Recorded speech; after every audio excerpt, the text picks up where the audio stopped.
দর্শক, global আঙিনা YouTube চ্যানেলে আমি সায়ন আপনাদের স্বাগত জানাই।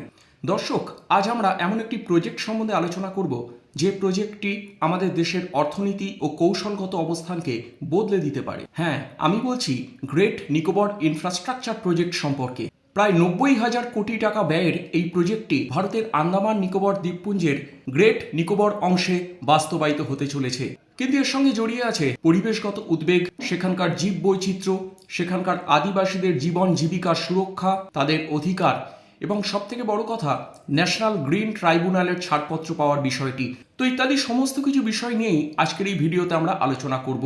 ভারতের গ্রেট নিকোবর ইনফ্রাস্ট্রাকচার প্রজেক্ট। ভিডিওটি পুরো দেখবেন অবশ্যই, ভালো লাগলে লাইক করবেন এবং আমাদের চ্যানেলটিকে সাবস্ক্রাইব করতে কিন্তু ভুলবেন না। The great Nicobar infrastructure project সম্পর্কে জানবার আগে আমরা একটু জেনে নিই আন্দামান নিকোবর দ্বীপপুঞ্জের দক্ষিণতম প্রান্তে অবস্থিত গ্রেট নিকোবর দ্বীপের সম্পর্কে। এটির আয়তন প্রায় 921 বর্গ কিলোমিটার এবং এর তটরেখা প্রায় 202 কিলোমিটার দীর্ঘ। গ্রেট নিকোবর দ্বীপপুঞ্জ থেকে মালাক্কা প্রণালীর দূরত্ব মোটামুটিভাবে 40 নটিক্যাল মাইল। আর এই মালাক্কা প্রণালী হচ্ছে বিশ্বের ব্যস্ততম বাণিজ্য পথগুলির একটি। গ্রেট নিকোবর দ্বীপের এক বড় অংশ জুড়ে রয়েছে ঘন অরণ্য, রয়েছে এক সমৃদ্ধ জীব বৈচিত্র্য, এছাড়া রয়েছে লেদার ব্যাক টার্টলের নেস্টিং পয়েন্ট, কোরাল রিফ এবং এখানকার আদিবাসী সম্প্রদায়, বিশেষত সোমপেন এবং নিকোবরিজ জনজাতি। এই প্রজেক্টটির বাস্তবায়নের উদ্যোগ শুরু হয় 2021 সালে প্রধানমন্ত্রী নরেন্দ্র মোদীর নেতৃত্বে এবং এই প্রজেক্টটি ভারতের নীতি আয়োগের অধীনে পরিকল্পিত। এই প্রজেক্টটির উদ্দেশ্য হল গ্রেট নিকোবর দ্বীপটিকে একটি ইকোনমিক ও স্ট্র্যাটেজিক হাবে পরিণত করা। এবারে চলুন আমরা এই প্রজেক্টের উপাদানগুলি একটু দেখি। প্রথমত, এই প্রজেক্টের অধীনে এখানে নির্মিত হতে চলেছে একটি ইন্টারন্যাশনাল কন্টেইনার ট্রান্সশিপমেন্ট টার্মিনাল। এটি তৈরি হবে মূলত গালাথিয়া বেতে। এটি আদতে একটি ডিপ ড্রাফট পোর্ট। এর ফলে এখানে বড় বড় মাদার ভেসেল বা খুব বিশাল আকৃতির কন্টেইনার শিপগুলো নোঙর করতে পারবে এবং পণ্য খালাস করতে পারবে। এই টার্মিনালের ক্যাপাসিটি প্রথম ফেজে 4 মিলিয়ন TEU অর্থাৎ 20 ফুট ইকুইভ্যালেন্ট ইউনিট। পরে এর ক্যাপাসিটি 16 মিলিয়ন পর্যন্ত বাড়বে। এটি সিঙ্গাপুর এবং শ্রীলঙ্কার কলম্বো পোর্টের সঙ্গে কম্পিট করবে এবং মালাক্কা প্রণালীর খুব কাছে অবস্থিত হওয়ায় শিপিং খরচও কমবে। দ্বিতীয়ত, এখানে নির্মিত হতে চলেছে একটি গ্রিনফিল্ড ইন্টারন্যাশনাল এয়ারপোর্ট। প্রায় 4000 মিটার দীর্ঘ রানওয়ে সহ এই এয়ারপোর্টে সামরিক এবং বেসামরিক দু ধরনের বিমানই ওঠানামা করতে পারবে এবং আশা করা হচ্ছে প্রতি বছর প্রায় 40 লক্ষ যাত্রী এই এয়ারপোর্টের মাধ্যমে যাতায়াত করতে পারবে। তৃতীয়ত, এই অঞ্চলে গড়ে তোলা হবে একটি পাওয়ার অ্যান্ড ইউটিলিটি ইনফ্রাস্ট্রাকচার, যার মধ্যে থাকবে গ্যাস নির্ভর ও solar hybrid power plant, water treatment system, digital infrastructure এবং অভ্যন্তরীণ সংযোগের জন্য একটি উন্নত সড়ক যোগাযোগ ব্যবস্থা। গ্যাস এবং সোলার ভিত্তিক পাওয়ার প্ল্যান্টের মাধ্যমে এই অঞ্চলের বিদ্যুতের চাহিদা সহজেই মেটানো সম্ভব হবে।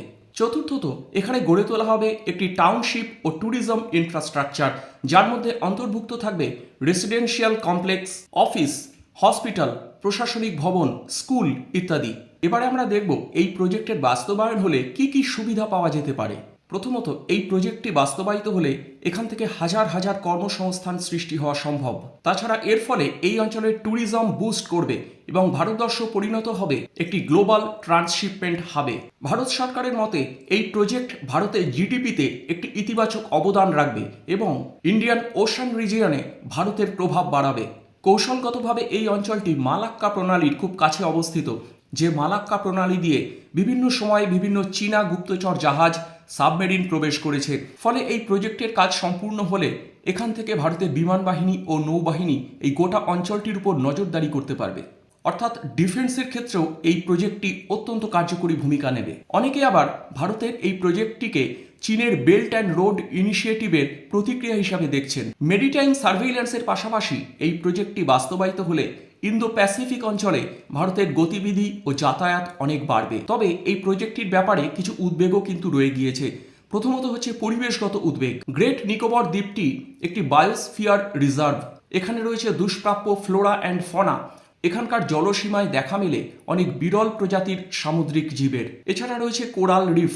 তাই এই প্রজেক্টের বাস্তবায়ন হলে হয়তো জীববৈচিত্র্যের উপর এই অঞ্চলে বসবাসকারী সোমপেন এবং নিকোবরিজ সম্প্রদায়ের জীবনযাত্রার উপর একটা নেতিবাচক প্রভাব আসতে পারে। বিপন্ন হতে পারে তাদের বাসভূমি, বিপন্ন হতে পারে তাদের জীবন, জীবিকা, সংস্কৃতি। অনেক এক্সপার্ট আশঙ্কা প্রকাশ করছেন এই প্রজেক্টের কারণে এখানে ঘনিয়ে আসতে পারে ইকোলজিক্যাল ডিজাস্টার। এবারে আসি ন্যাশনাল গ্রিন ট্রাইব্যুনালের ছাড়পত্র দেওয়ার প্রসঙ্গটিতে।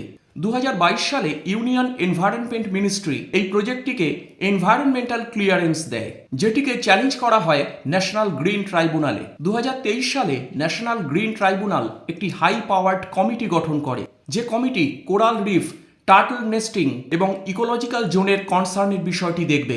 পরবর্তীকালে এই কমিটি অবশ্য রিপোর্ট দেয় এই প্রজেক্টের বাস্তবায়নের জন্য উপযুক্ত সেফগার্ডস এখানে বজায় আছে। সম্প্রতি 16 ফেব্রুয়ারি 2026 ন্যাশনাল গ্রিন ট্রাইব্যুনালের একটি স্পেশাল বেঞ্চ চেয়ারপারসন জাস্টিস প্রকাশ শ্রীবাস্তবের নেতৃত্বে একথা বলেছে যে এই প্রজেক্টটির স্ট্র্যাটেজিক ইম্পর্টেন্স আছে, অর্থাৎ কৌশলগত গুরুত্ব আছে। এবং এই বেঞ্চ আরও বলেছে এই প্রজেক্টটির ক্ষেত্রে no good ground to interfere, অর্থাৎ হস্তক্ষেপ করার কোনো যুক্তিগ্রাহ্য কারণ খুঁজে পাওয়া যাচ্ছে না। এই বেঞ্চ আরও বলেছে ন্যাশনাল গ্রিন ট্রাইব্যুনালের রেকমেন্ডেশন অনুসরণ করে প্রয়োজনীয় সেফগার্ডস এক্ষেত্রে রাখা হয়েছে। ন্যাশনাল গ্রিন ট্রাইব্যুনাল এও নির্দেশ দিয়েছে যে তাদের প্রদত্ত কন্ডিশনসগুলো যেন স্ট্রিক্টলি ফলো করা হয় এবং এক্ষেত্রে অ্যাডিশনাল মনিটরিংও কিন্তু করতে হবে। তবে এই রায়ের ফলে অনেকে অবশ্য হতাশা প্রকাশ করেছেন, কারণ তারা বলেছেন এই প্রজেক্ট বাস্তবায়িত হলে এখানকার জীববৈচিত্র্যের উপর একটি নেতিবাচক প্রভাব পড়ার যথেষ্ট সম্ভাবনা আছে। এখন এটাই দেখার যে দ্য গ্রেট নিকোবর ইনফ্রাস্ট্রাকচার প্রজেক্টটি বাস্তবায়িত হলে ভারতবর্ষের অর্থনীতি কোন নতুন খাতে প্রবাহিত হয়। আশা করা হচ্ছে আগামী 20 থেকে 30 বছরের মধ্যে এই প্রজেক্টের কাজ অনেকাংশেই সম্পন্ন হয়ে যাবে এবং সেটা যদি সফলভাবে করা যায় তবে ভারতবর্ষের অর্থনীতি আগামী দিনে আরও বেশি গতি পাবে এবং ভারতের make in India initiative, Sagarmala programme, Gatishakti national প্ল্যানের মতো পরিকল্পনাগুলিও আরও গতি লাভ করবে এবং সেক্ষেত্রে ভারতের গ্লোবাল ম্যানুফ্যাকচারিং হাব হয়ে ওঠার স্বপ্নটিও হয়তো বাস্তবায়িত হয়ে যাবে। তো আপাতত এইটুকুই। যদি ভিডিওটি ভালো লেগে থাকে অবশ্যই লাইক করবেন, আমাদের চ্যানেলটিকে সাবস্ক্রাইব করবেন এবং বেল আইকন বাটন প্রেস করতে কিন্তু ভুলবেন না। দেখা হবে পরের ভিডিওতে।